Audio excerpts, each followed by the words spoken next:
Disclaimer. This video is a historical documentary created for educational purposes. All scenes are artistic reenactments based on documented events. No real violence is shown or promoted. It's April 5th, 1794, at the Place de la Révolution in Paris. The air is thick with fear and the sharp metallic smell of blood.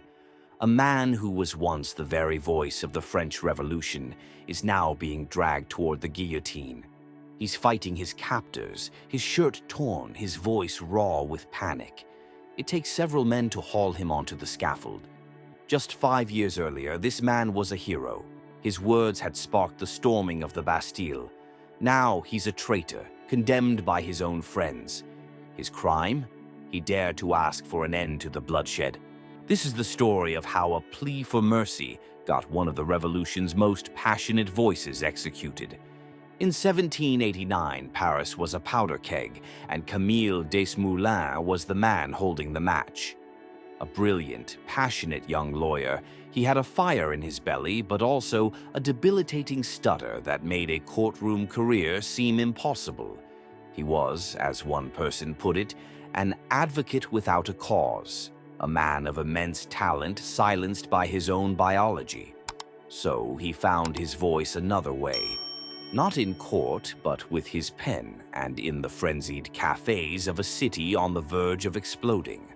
On July 12th, 1789, news broke that the king had fired the popular finance minister, Jacques Necker.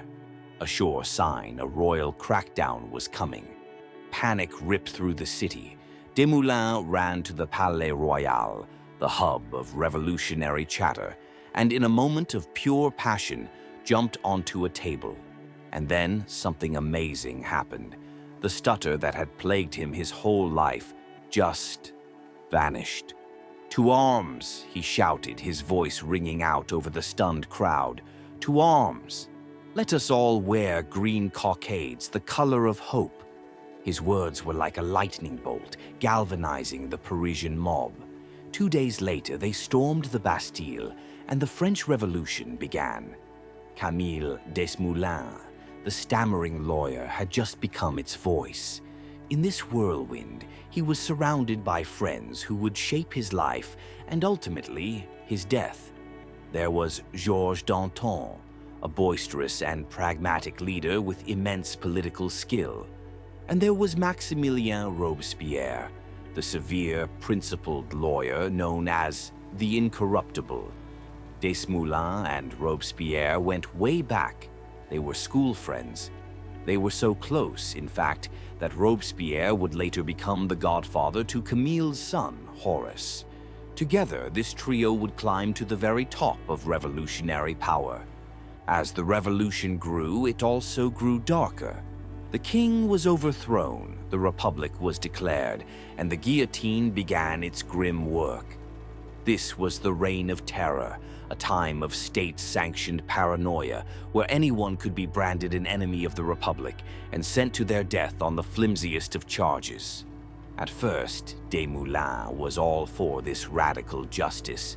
His journalism was vicious. His pamphlet, Discourse on the Lantern, celebrated revolutionary violence so eagerly that it earned him the chilling nickname the Lantern Prosecutor. He even used his writing to help bring down the moderate Girondin faction, many of whom he once called friends. Their executions in October 1793 marked a turning point for him. The relentless bloodshed started to haunt him.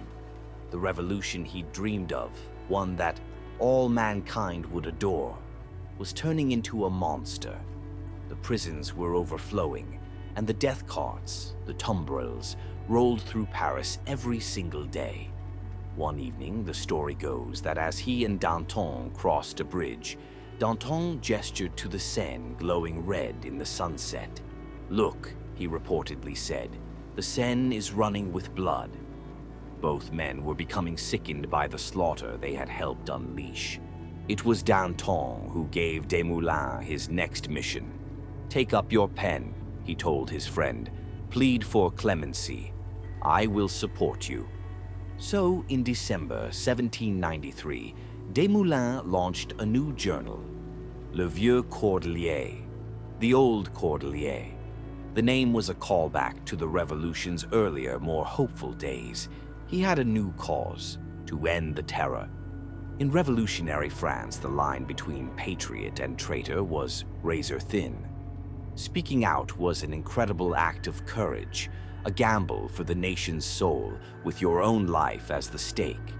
If you're fascinated by the figures who dare to challenge the status quo, make sure you subscribe and ring the bell for more stories from the heart of history. The first issues of Le Vieux Cordelier were a smash hit. Desmoulins went after the ultra-radicals who wanted to make the terror even more intense. His old friend Robespierre, now the most powerful man on the Committee of Public Safety, even gave him a nod of approval, using the journal to weaken his own political rivals. For a brief moment, Desmoulins felt safe, but then he went too far. In his third issue, he stopped just attacking other factions and took aim at the system of terror itself. He drew parallels to the tyrants of ancient Rome, describing a Paris so gripped by fear that a sad expression, a quiet comment, or even silence could make you a suspect. Then he made his boldest demand: the creation of a committee of clemency.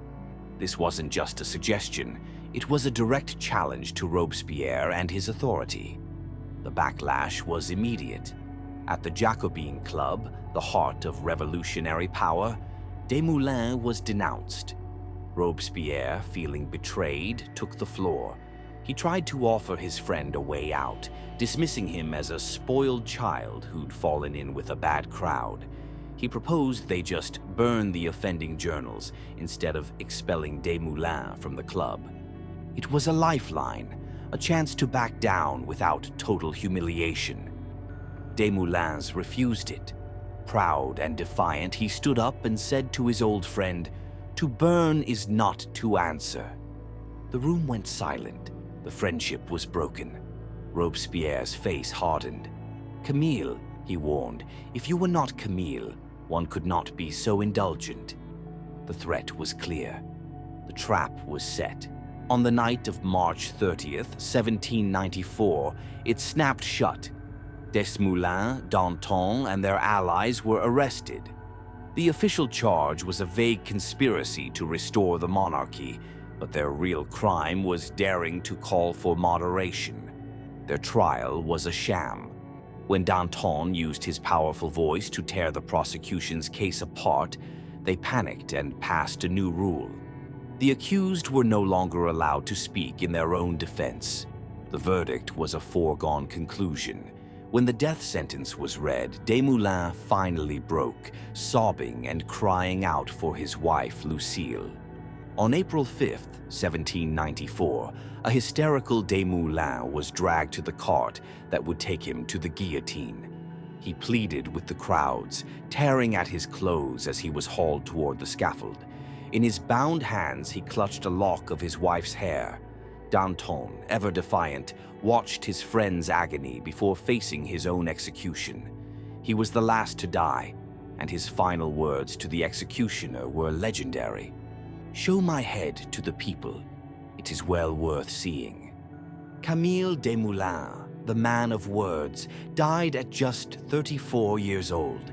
His last letter to his wife is a heartbreaking testament to his fate. "I had dreamed of a republic that all mankind would adore," he wrote, his paper stained with tears. "I could not believe men were so savage and so unjust."